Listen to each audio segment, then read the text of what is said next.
This is DJ 745 for World of Reggae here in Jamaica, sitting beside a living legend, a reggae elder that has contributed so much to the history of Jamaican music. Half Pint, welcome to the viewers.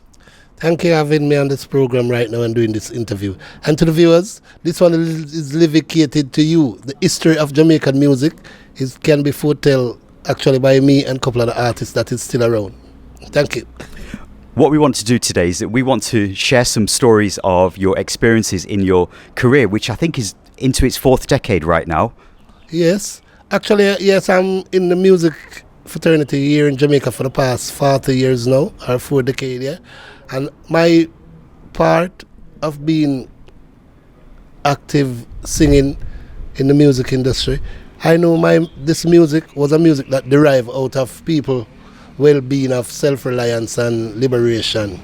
And from the former ears of Bob Marley, Jimmy Cliff, they were singing the songs like, you can get it if you really want, but you must try. So the matter of survival and struggle, it's from those era or those words our songs was derived. I mean, I remember this song done by, it's more like a sacred kind of Christian song, which was, I read some history about it. It was like, amazing grace, how sweet thou art, that save a wretch like me. But it was based upon a captain from England during the slave trade. He was coming over from Africa with some slave, and in the bow of the ship, the night, he said a storm on the sea was rise and was so horrible that he was horrified also. That's when he reached to London, I think in Liverpool, he said he tried to notify the people in London actually at the time to stop the slave trade thing, because he was so frightened, thinking that the ship would capsize. But he said somewhat, it was like the savior of the Almighty God kept them from never capsize, and he made it to shore. So even that song was a song which was like relating to the deliverance and the savior of those slaves that was in the ship bowl. I think that if it had capsized that night, they all would have died.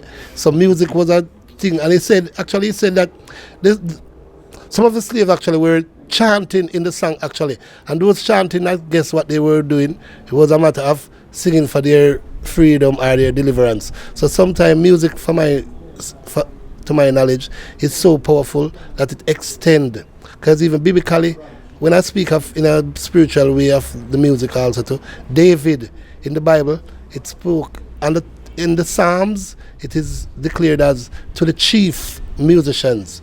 And I mean, David was one of the main musicians or one of the prophets of the Bible in the past. And even up till now, I think songs that he used to sing, because most of the books in the Psalms in the Bible, they refer to as songs of David. And I think overall, the Almighty God says, singers and players of instrument shall be there.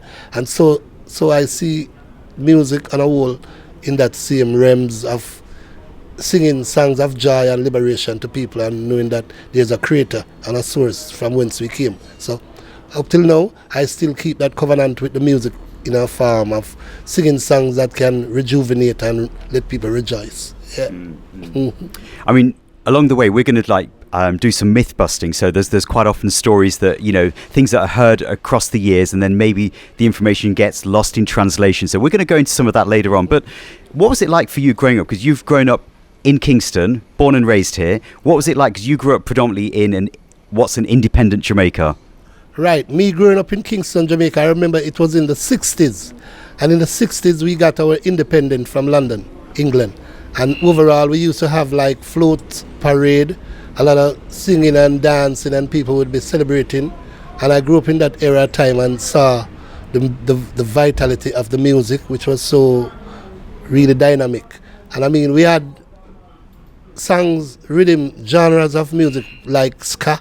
Ska was more like a happy, up-tempo beat. I think that was from the spirit that we were now liberated, yeah. And then further on, I think we came now with the next genre, which was called the rock steady.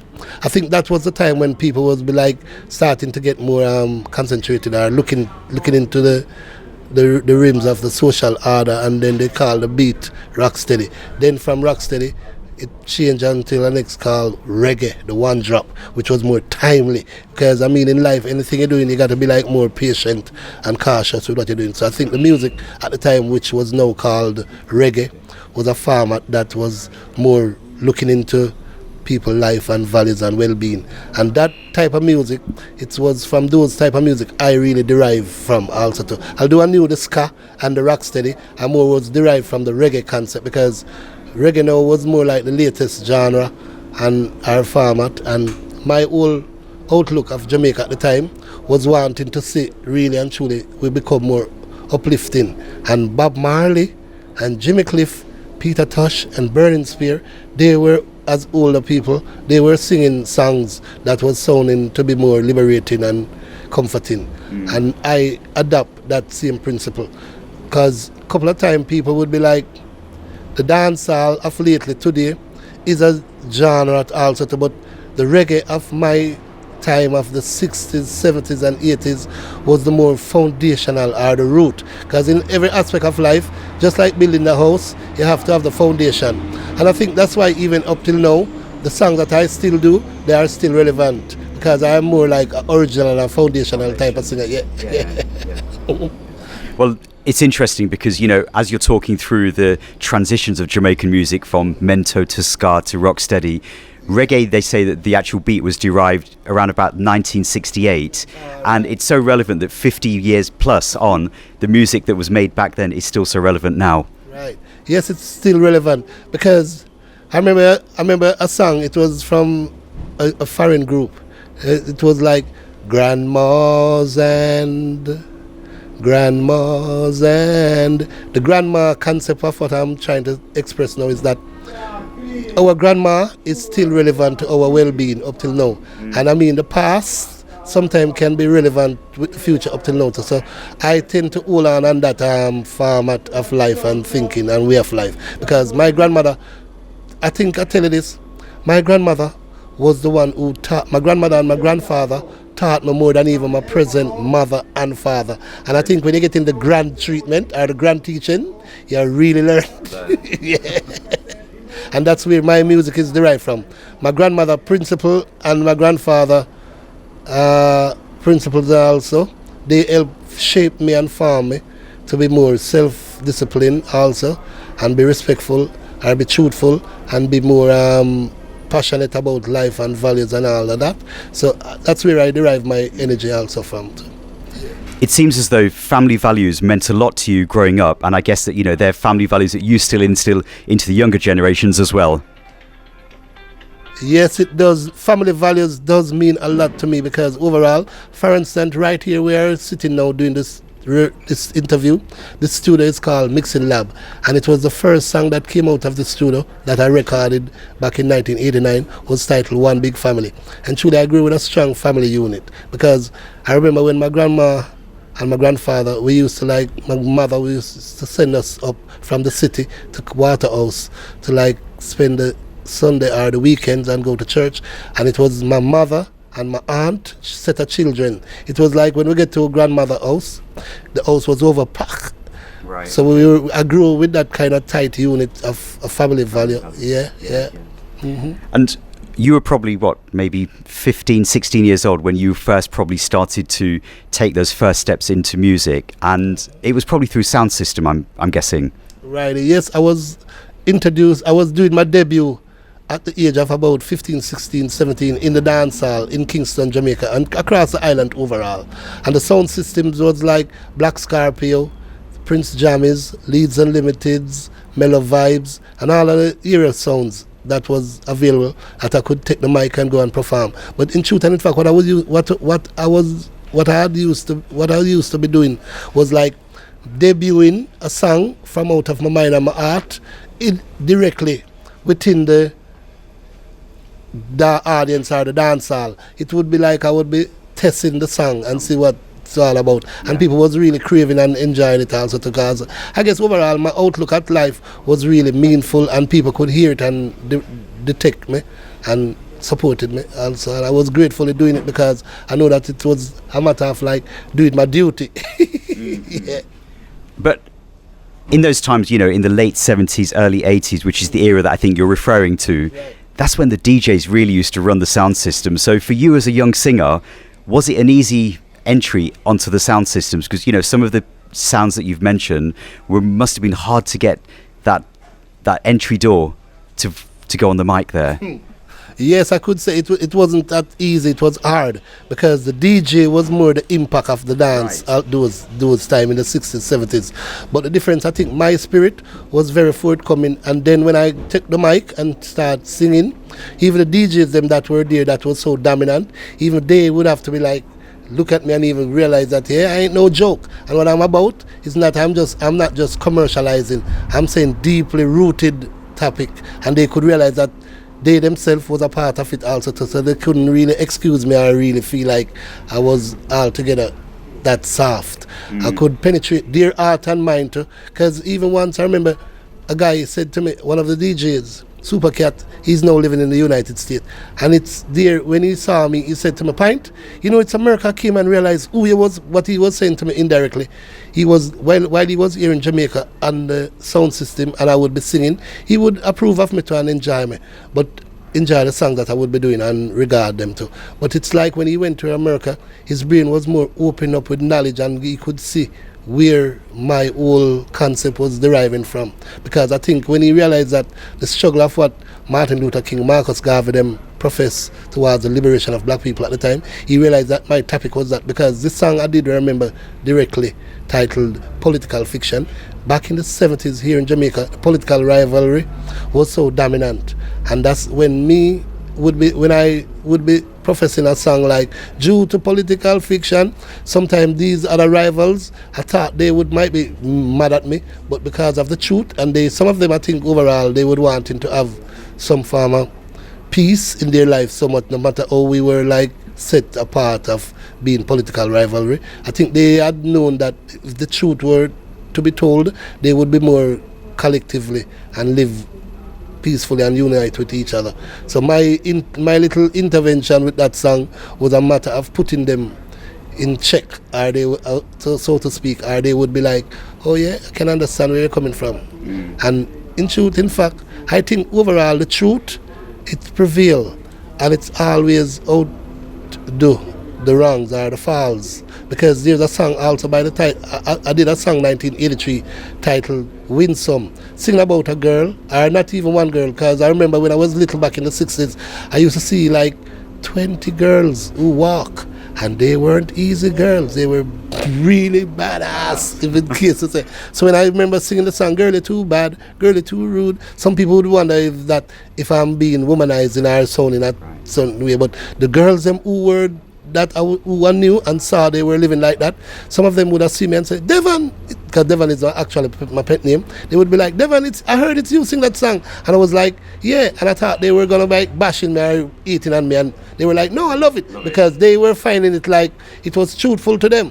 I'll do it, it sounded like it's not like I was giving Devon any props or support. I was just disclosing that, yo, it's too bad for you to live in like that. But overall, I think, as I say, the truth will set you free, and I think that truth from those songs, it make a lot of those girls at that time become more self-aware, because they realize that somebody is seeing them or watching them and talking about them, and they could probably put themselves in order. So also that song for me was a song of a message reaching out to the sisters them, to knowing that they don't have to be so really reckless or carefree. So I always sing songs that try to put the mind at an open way of looking at things, and knowing that you don't have to be too hard and foolish, but you can be more self-sufficient. Yeah. Well, see, this was one of the questions that I had in my mind, and you've almost answered that. Who was Winsome? And I think that Winsome was like a name for a collective. Right. You're right. Yeah, Winsome was like a reference to a female character, but it wasn't just a one Winsome, it was many of them. Yeah, okay. And I tell you this in truth, and in fact, there was guys who these girls would beat the heck out of them.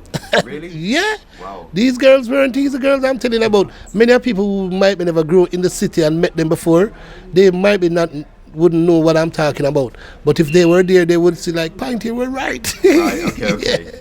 So we've kind of fast forwarded to Winsome, but we need to talk about another lady as well. Right. The lady that goes by the name of Sally. This was your debut single, right? In 1983?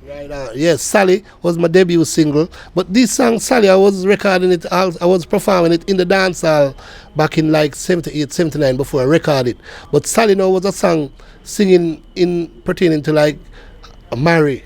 Like I get married to a girl. I was singing in a love farm, a lover's rock style, saying that Sally, when you marry, say you bring me joy. First the girl and second the boy. I was like relating it to a social lifestyle or a domestic, Yeah. Sally was a great mind that I have wherein, as a youth growing up, yes, I had girlfriends and girls would be attracted to me and I would be attracted to them. But my whole outlook it was that I saw my grandmother and my grandfather, they were married. So I was looking at it to have a more formal life. So I write a song around that same kind of way of life. Yeah. And that song, 35 years on, and it's still, such a popular song in the dances. So, over in England, when you're sort of playing some of the vintage songs, when you drop songs like Sally and Winsome, everyone knows them word for word. Did you ever imagine that when you were writing those songs as a youth, that it would have so much of an impact on people? Truthfully, I never knew it would have so much impact. But I think overall, as people grow, they learn. And I think overall, by now, people are seeing some of these life and condition between male and female being outrageous. It's like it's still relevant to them now. They realize that, whoa, Pint was seen like way ahead of his time. But I still do believe and feel grateful that I could wrote songs like those that they could relate to up till now. And it's all good for me so far. And I think it helped some of the other younger ones who may not, both male and female, who may just thinking that they could live a free-for-all lifestyle. They would still know that Half Pint would be suggesting to them that try to live a farmer life, because farmer life is the best way of life. You don't have to be so loose and wild and all over the place. Because, my grandmother, as I said, and my grandfather, their way of life and the grandparents' age of time, they were more formal. Because back in the 50s, 60s, we were more family unit structured. I think the 70s, 80s we were changed, because it's so intriguing that when we had become liberated and emancipated from London, our Jamaican governmental system was more conditioned from the British monarch, and the British parliamentary. But as we get independent more, like 1969, we had changed. The government had changed from the British way of politics and our social orders, and we become more Americanized, like 69, 70, 71, 72. And I think overall, the Americanization of we becoming Americanized back in the 70s, I think it was the worst thing for us. Because the American way of life, to my knowledge up to this very day, it's more arrogant than the British way of life. Right. The British way of life is more gentle and more family and more compassionate. Thank you. But the American way of life would be more hardcore and hard-edged. So for me, I think if we were more British orientated up to now, we would be better off. Because right now we are in a very bad state. According to Donald Trump, the president of the United States, he shut down the country, shut down the other day, and it's now tempting to have another shutdown. I started to say I would have even emphasized a little longer further. And the Prime Minister of England, Miss Theresa May, and what they call them, they say they're sending them back home, a lot of Jamaican and West, the Windrush, the Windrush generation, and all of this and all of that. I see it like, why is it so really aggressive or so bad against the Windrush generation? No, after all these years. They had put in time and work in London all them years, and now they should be just cast out back like without any reparation, any regards of financial strength and power. It's like slavery, to my knowledge, is still coming all over again. It was like a joke or a game. Because I remember, I can spoke of the time of when slavery, colonialism, then come the Industrial Revolution, and up till now we did toil and do so much of the groundwork and the labor, and up till now we are looking at like we are not relevant up to this time as a human being to be regarded and accepted. I'm finding it really disgusting, still, to be frank. And some of the songs that we have been singing, and even Bob Marley, he would say, guiltiness rest on their conscience. Oh yeah, oh yeah, oh yeah. They are the big fish who always try to eat up the small fish, just the small fish. But I think overall, what I'm saying in this time, nothing lasts forever, and there will be, to me, some form of true liberty and freedom for people throughout the world. Gradually, I'm looking forward to it, because they say the mind, once you can perceive it, you can achieve it. And I do believe that the world is not going to be that drastic of what it was like during the last 400 or 500 years. These changes that is making now seeming to be like Trump barring out immigrant, Theresa May locking out, wanting to ship out people. It's a message, to my knowledge, it's a message sending to the world that things are not going to be as though it was last 400 years. And who don't like it better get used to it. All they're trying to like shaping up and shipping out people.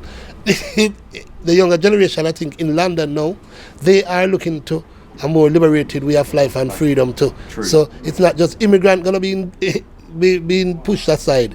These younger generation, because I saw on the news the other day, like 2 days ago, some people, Jamaican, were demonstrating in the front of the Jamaican British Embassy.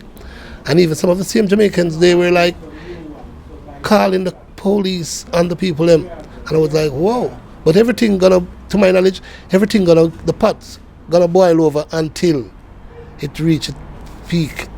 Yeah. Right. Yeah.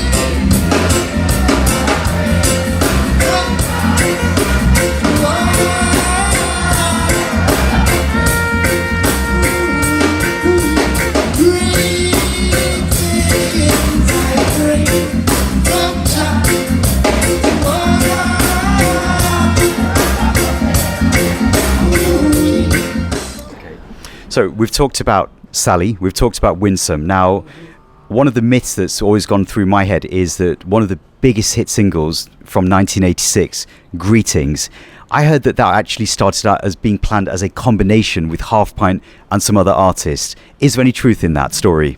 No, not really. I was in London when I recorded that song. And actually, when I recorded it, I went to the studio early one morning, somewhere around Stockwell in Brixton, yeah. And in Brixton area. And when I went in the studio, George Pang, the producer, he puts on the tape on the machine. And I heard the rhythm them, and I chose that one at the time. And I took it one breath, one voice. I never even pause with a second verse, or I just sing it right through until the end, yeah. So to my knowledge, it was a spiritual music. I can speak of it in a sense wherein like I was just relating to the masses of the world, which is the more poorer people of the world. Because I was in London and I saw people were in that kind of deplorable state at the time. I realized it wasn't all that big and bloomy and sugar-coated. People were still having pressure, because there was a song title also, The Living is Hard at Home and Abroad. It was also one of the tracks on the album Greetings also too. So Greetings was I think it was also a massive song. It went around the world almost instamatic. Right. Yeah. I mean, I think that listening to your vocal style on that song, there was like a sense of urgency in there, and I don't know if what I'm saying makes any sense to you. We hadn't really heard Half Pint in that particular style before, not on a record anyway. Right. I tell you, all the dances that I was performing in Jamaica here back in the late 70s, and living in Jamaica at the time, I saw come by like 1981, 82, 83, 84, I saw the economy of the world was like dwindling. And even when I went to London like 1985, I saw the economic situation was still tough right there also too. So the whole spiritual motivation of me was like appealing to the masses of the world, or singing to the poorer people of the world to let them know that, remember, God still is for all. Every man for themselves, but still God is for all. So every country is for themselves, but still God is for all. And I mean, there was a song titled The Beatitude that was done by Slim Smith way back in the 60s, yeah. And that song, I did a version of it also too. And it goes like, blessed are the poor, for they shall see Jah Jah. Ooh, blessed are the poor, and blessed are the merciful, for they shall know mercy. These motive, that's where I derive from, because me as a youth growing up in a poor, humble household, I could relate to many of people outside, and knowing that we all do still have that common way of life for having wants and needs. Yes, sir, blessed, yeah. So songs like these was about my whole inspiration and internalization, and bringing it out was a matter of a joy and a goodness for me doing it also. And they say what's inside shall comes out. Yeah. Well, I'm glad that we managed to clear that up, because I think I was talking to Blacker Dread probably a couple of years ago, and he was the one that actually said to me that Greetings was actually recorded down in Stockwell, just outside of Brixton. So I think he was there at the time, right? Right now, Easy Blacker Dread from Kingston, London. He's here right now in Jamaica, and I'm now having a show. We are now putting on a show by the 1st of June in Jungle, Concrete Jungle, with Bob Marley. Say, in this concrete jungle, we're gonna do a jungle fest this summer by the 1st of June. And Blacker Thread right now is here organizing and help putting it together. But Blacker Cox, right, it was in Stockwell, London, England, yeah, I record that song. And Blacker knew also that song was relevant at the time too, because he grew up in Brixton, he saw some of the plights and go through some of the demonstration and all of that. So I think Blacker couldn't realize that Pint, this song is really happening. Yeah, he was at the studio too, yeah. Yeah. And one of the other big songs on that same rhythm, The Heavenless, was the Papa Levi, Me God, Me King. Right. Papa Levi came out like a year or two before on it, Me God, Me King. And then me did a version and Greetings on it, and I think Supercat also. Yeah, Frankie Paul, right, Alicia, yeah. That's funny when you think of it. The song, the rhythm itself, titled Heavenless, but it wasn't really less. It was more. It's fully loaded. Yeah, fully loaded, for real. Choo, yeah. Okay, so while we've just mentioned the name Papa Levi, let's talk sound systems. You've had a very strong affiliation to some of the sound systems like Saxon and Coxsone that you've just mentioned as well. What has it been like working on, the sound systems later on in the careers? For me, in the dance hall, working on the sound system, it was like become accepted, or you reach, because the dance hall audience was the audience that passes you if you're really to be accepted or whatsoever. So the dance hall back in like the 80s was more like, to me, it was sometimes overwhelmed, because some of the expressions that was coming from the dance hall artists, them more like the DJs, them they were very vocal, and they were very forthcoming with some of the thoughts that were going through their mind. And I think they could easily express themselves more or often than the singers. So the dancehall thing was a matter of like the new revolution or the new sensation. The reggae was the foundation, but the dancehall from the DJ perspective, they were like the newly revolution. And they really took effect in a lot of people throughout the world. Even up till now, the dancehall music is still the local grassroots music now, and people still venture into it. I mean, the older people throughout the world more formatted formal with the reggae segment or genre. But the younger generation in America, Canada, England, they are now hip to the dancehall, because they are listening to all of the younger dancehall artists like a Popcorn, a Alkaline, a Cartel, a Beanie Man, a Buju Banton, and all of them, yeah? Yeah. In your career, you recorded so many dubplates. Now, one of the myths that I've wanted to ask you about was there's a very famous dubplate that you voiced on a rhythm track known as the Billie Jean rhythm track. And there's quite often many discussions or debates on social media as to whether or not you voiced that dubplate first for, or which sound did you voice that dubplate for first. So, live and direct, who did you voice that song for first? Live and direct. I recorded that dubplate first for Saxon. Okay. Dennis Saxon must let them. They came to Jammy's studio back in the days, and I remember, I think they gave me a 6-point star ring, the signature ring of David. I remember when I recorded Dennis Saxon, he gave me that ring, I think, and a medallion, a pendant. And I did Mr. Landlord as a dub plate. Wonder Million as a dub plate also too. But funny, that song Wonder Million, the rhythm track itself was a cover version from the Beatles titled Norwegian Wood. Yeah. What is it? Darker Shade. Yeah, right. Yeah. So it was all good to the Chimcherry. Yeah, we call it Chimcherry.